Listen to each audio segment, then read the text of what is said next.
Olá! O que um santuário religioso tem a ver com um lobo? Em Minas Gerais, esses poderiam ser apenas ingredientes para mais um caos da roça.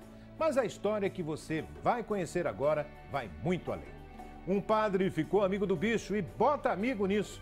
Ele chamou mais gente para ver e hoje o lobo-guará, ou guarazinho, como diz o padre Lauro, é uma das grandes atrações numa cidadezinha a 120 quilômetros de Belo Horizonte.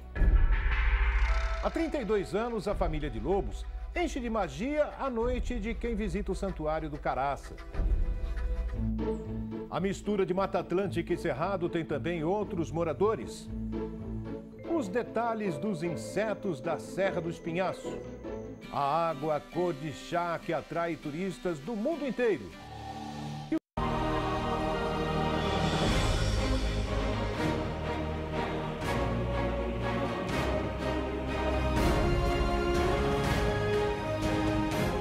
Cadeia de montanhas que se estende por 1000 quilômetros entre dois estados brasileiros.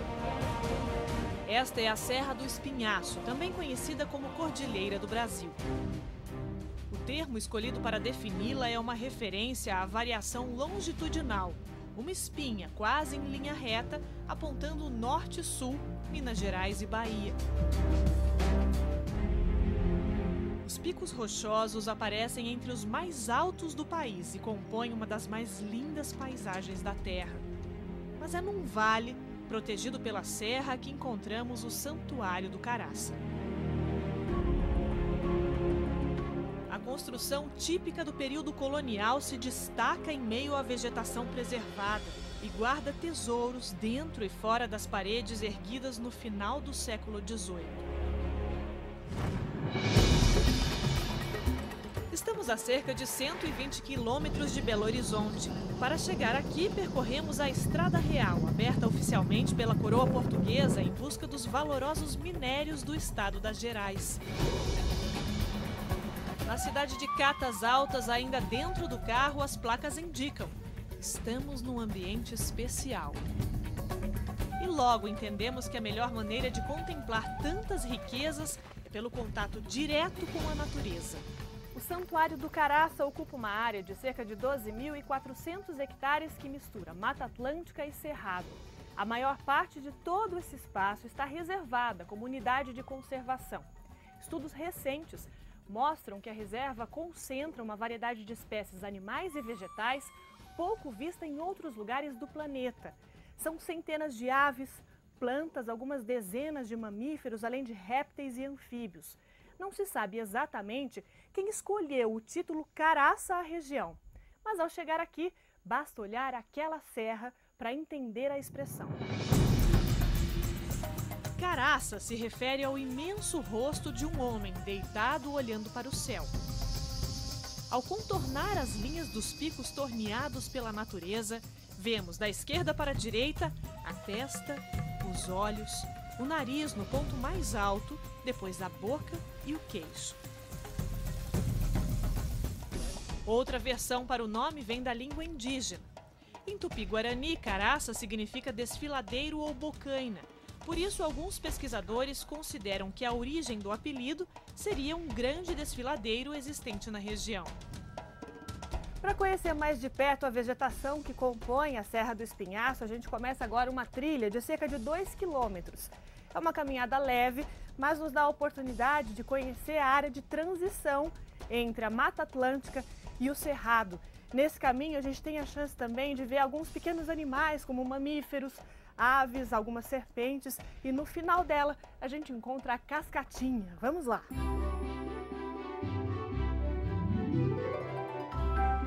Temos a companhia do casal de biólogos Lourdes Ventura e Edson Silva. Com os olhos treinados ao estudo da vida, nem é preciso andar muito para eles encontrarem as primeiras joias da mata. Edson chama a atenção para as manchas vermelhas entre os galhos ao redor da trilha. Essas manchas vermelhas são líquens, é uma associação de algas e fungos, né? E esse tipo específico aqui, essa cor vermelha, é um fungo bioindicador, ou seja, ele só se desenvolve onde a qualidade do ar está boa, onde está melhor. Ele está bioindicando que a gente está respirando um bom ar. Sim, com certeza. A qualidade do ar aqui está bem melhor que nos grandes centros urbanos. Um levantamento que ainda está sendo feito na área de preservação do caraça aponta a existência de pelo menos 800 tipos diferentes de líquens. Estudiosos afirmam que esse volume, num espaço limitado como o do parque, é uma raridade no mundo. Rara também é a quantidade de samambaias catalogadas aqui. 241 espécies. A Espanha inteira tem pouco mais de 40. Nas trilhas, elas formam paredões verdes. Algumas com folhas estreitas, outras bem maiores que chegam a invadir o caminho. As orquídeas também se destacam. Garantem o banquete de insetos como esta abelha. Entre as pétalas cor-de-rosa, ela exibe a dança da degustação. Com as antenas rastreando o alimento, ela se movimenta rápido, vira em busca de pólen, retorna e voa satisfeita. O caminho continua e aprendemos mais do ecossistema local. O clarão na trilha evidencia a transição de mata. As árvores mais altas fazem parte da Mata Atlântica. Já a vegetação rasteira é típica do Cerrado. Flores coloridas e delicadas contrastam com os arbustos de caule grosseiro, capazes de suportar altas temperaturas e longos períodos de seca.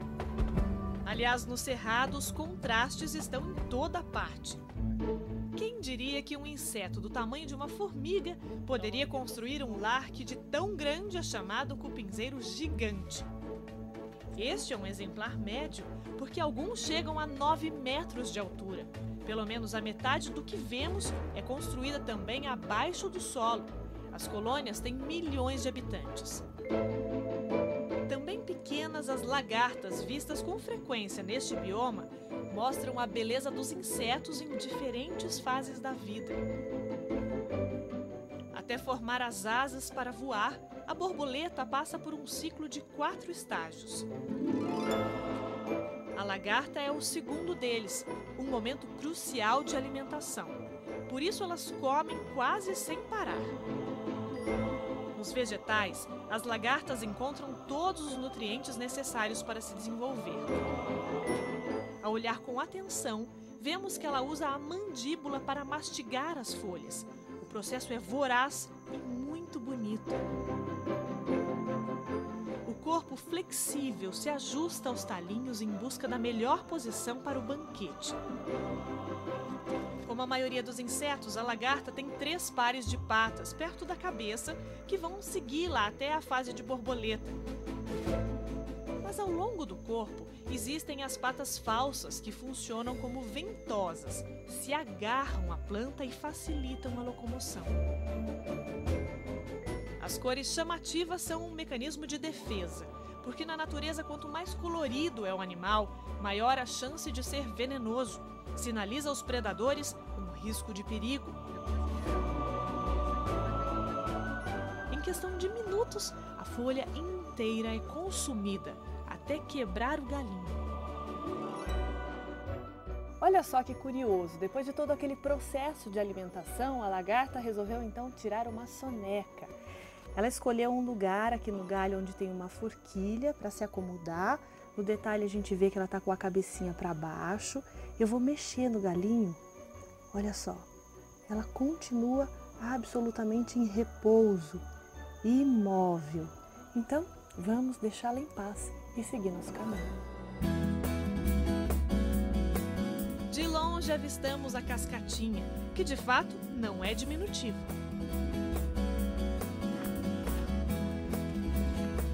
Apertamos o passo para alcançar o destino.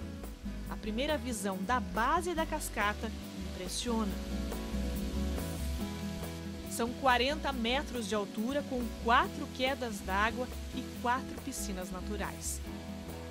Não por acaso é um dos pontos mais visitados do Santuário do Caraça. João conta que é francês e a esposa italiana. eles decidiram dar uma volta ao Brasil e, através de um guia, encontraram esta região. Venimos antes del Parque de Diamantina. Fomos ao Parque Diamantina e viemos neste lugar mais afastado, mais tranquilo, para descobrir a natureza do Brasil, diz ele. A impressão que tiveram nem precisa ser traduzida. Muito lindo.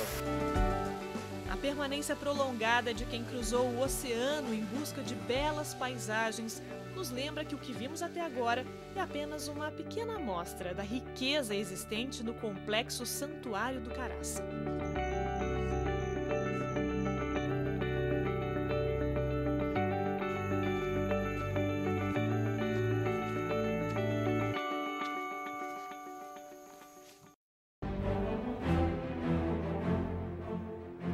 Visitar o Santuário do Caraça é como passear pela história do nosso país. A construção, no final do século XVIII, começou por iniciativa do português irmão Lourenço de Nossa Senhora. Não se sabe ao certo por que ele chegou à região, mas por volta de 1770 comprou a Sesmaria do Caraça e deu início à obra de uma casa de hospedagem acoplada a uma capela para retiro espiritual. O pessoal vinha fazer penitência. Vindo para fazer penitência, confessar-se e chorar seus pecados, lamentar os erros da vida, tempo da colônia, com todo o roubo de ouro, diamantes, assassinatos, que havia aquela coisa toda, né? O pessoal precisava de ficar aqui, então tinha de hospedaria. A data que nós oficializamos é 1774, mas ele já tinha chegado antes. Enquanto permaneceu no local, o fundador reuniu relíquias católicas valorizadas no mundo, que fizeram o Caraça uma referência para a época. Abaixo do altar da igreja, mantido até hoje, permanece o corpo de um santo mártir. A relíquia foi trazida de Roma em 1792 para reforçar a religiosidade popular. Era o único corpo inteiro de santo no Brasil. É um soldado romano que foi encontrado morto numa catacumba, martirizado, com sinais de martírio, quer dizer, defendeu a fé até ao preço da própria vida dele, né? O corpo do santo está revestido de cera. A gente não sabe como se chama, era anônima lá a sepultura, e dá-se o nome do santo, do Papa do tempo. Como no tempo era Pio VI, ele ficou chamado São Pio Mártir. Antes de morrer, toda a herança deixada pelo irmão Lourenço foi doada à coroa portuguesa, na condição de que fosse entregue a padres para continuar o trabalho iniciado. E o objetivo era usar a estrutura na educação de jovens. Em 1820, os padres fundaram aqui o Colégio do Caraça. O objetivo era receber meninos que vinham de várias partes do país para uma educação rígida, baseada em princípios europeus vicentinos. A escola funcionou por 148 anos, até que um incêndio nesse prédio que a gente vê aqui atrás destruiu boa parte das obras e pôs fim também às atividades desse colégio. Mas o fogo não apagou a história. As marcas da época estão em cada corredor. A arquitetura mistura tendências do período colonial e do barroco. Já a igreja foi baseada no estilo gótico.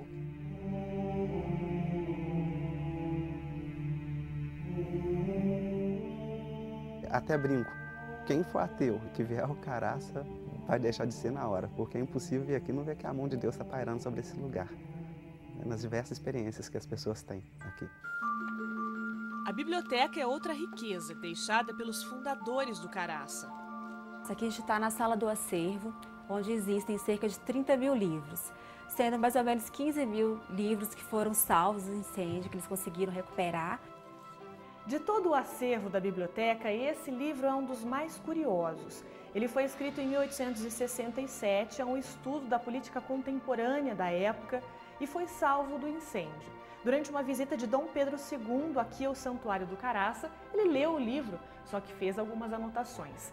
Num dos trechos, o autor escreve assim: o direito de nomear e demitir ministros conferido pela Constituição ao poder moderador não é absoluto como nenhum outro.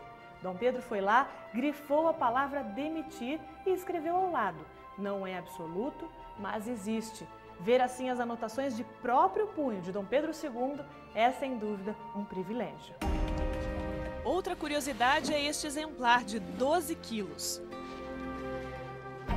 Os objetos usados por Dom Pedro II durante a visita permanecem até hoje nas dependências do santuário. No museu montado onde no passado funcionava a Biblioteca dos Estudantes, turistas podem ver a cama com as identificações reais e alguns objetos usados pelo imperador do Brasil. Anotações copiadas do Diário Real servem também como referência sobre a beleza do lugar.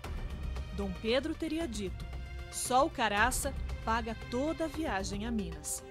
Se naquele tempo a construção do homem emoldurada pela Serra Mineira já rendia elogios, a modernidade ajudou a concentrar suas riquezas naturais. Como o Caraça está todo cercado de mineração, ouro, ferro, bauxita e manganês, então muito animal não tem como estar onde estavam, nas florestas, acabam vindo para cá, estão se refugiando aqui dentro.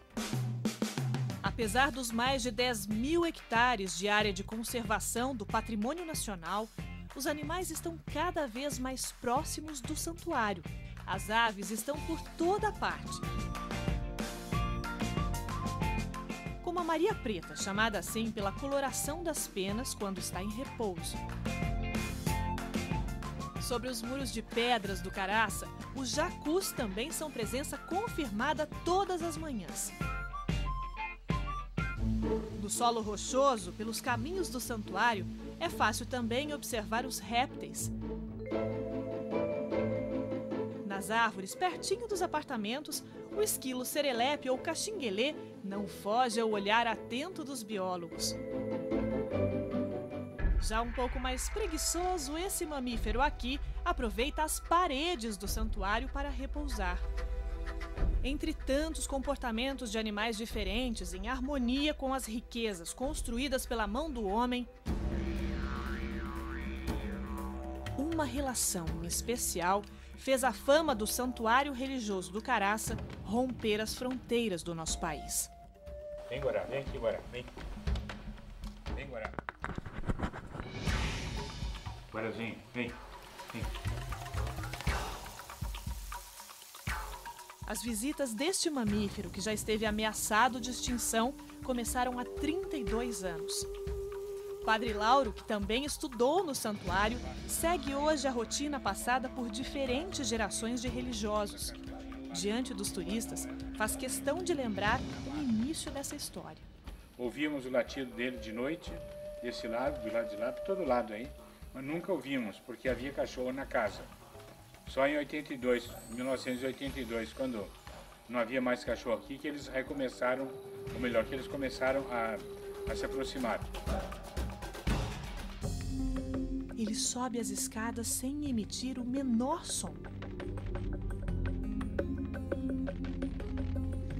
São tantos flashes disparados simultaneamente que chegam a preocupar. Mas o animal não se incomoda. Demonstra estar acostumado. Permanece quase 5 minutos num desfile. O lobo-guará é onívoro. Significa que ele come carne e também frutas. Pesquisas feitas aqui no santuário mostram que mesmo depois dessa refeição fácil aqui, eles vão para a mata e continuam caçando, pegam pequenos animais, até pequenos cachorros do mato eles conseguem comer. A dentição deles é tão forte que eles conseguem inclusive lascar e triturar um cabo de vassoura. Então imagine o que ele não faz com esses ossos. Fica completamente triturado. São animais grandes, assim, ficar pertinho, assim, tão próximo de um animal selvagem, é muito emocionante. O lobo-guará é uma relíquia da fauna da América do Sul. O nome de origem indígena significa vermelho. É uma referência à cor do pelo que brilha na luz num tom ruivo acobreado. Chega a medir 90 centímetros de altura e 1,76 de comprimento, incluindo a cauda.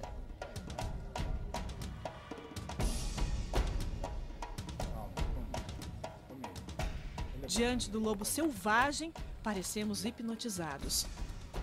O lobo-guará, ele é um canídeo, que é uma família dos cachorros, né? E o lobo-guará, ele é o maior desses canídeos, brasileiro e da América do Sul. Só no último semestre, pessoas de 38 países, incluindo o Cazaquistão, assistiram a esse espetáculo. O casal do Rio de Janeiro veio pela terceira vez na ânsia de viver este momento. Das outras vezes não tínhamos conseguido ver, dessa vez foi maravilhosa, foi um show, né?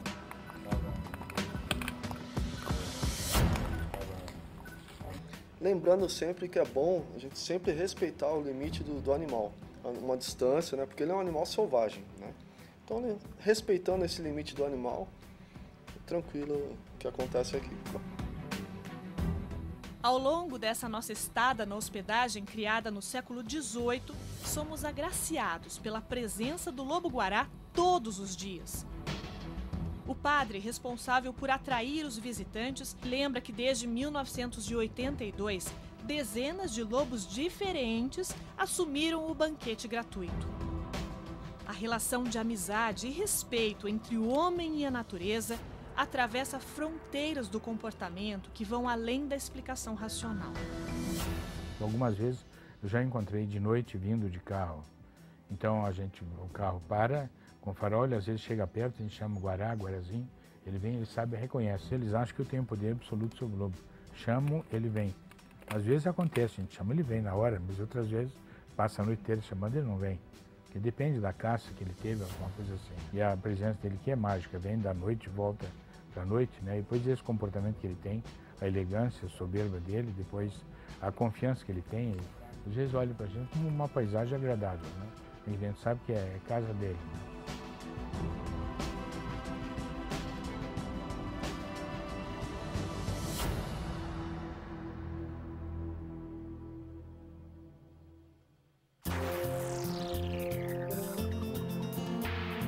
Uma das opções de hospedagem na região do Santuário é a pousada do Caraça, telefone 3837-1939. O DDD é 31. Já para ecoturismo na região tem a operadora Bioventura, telefone 5595-8787.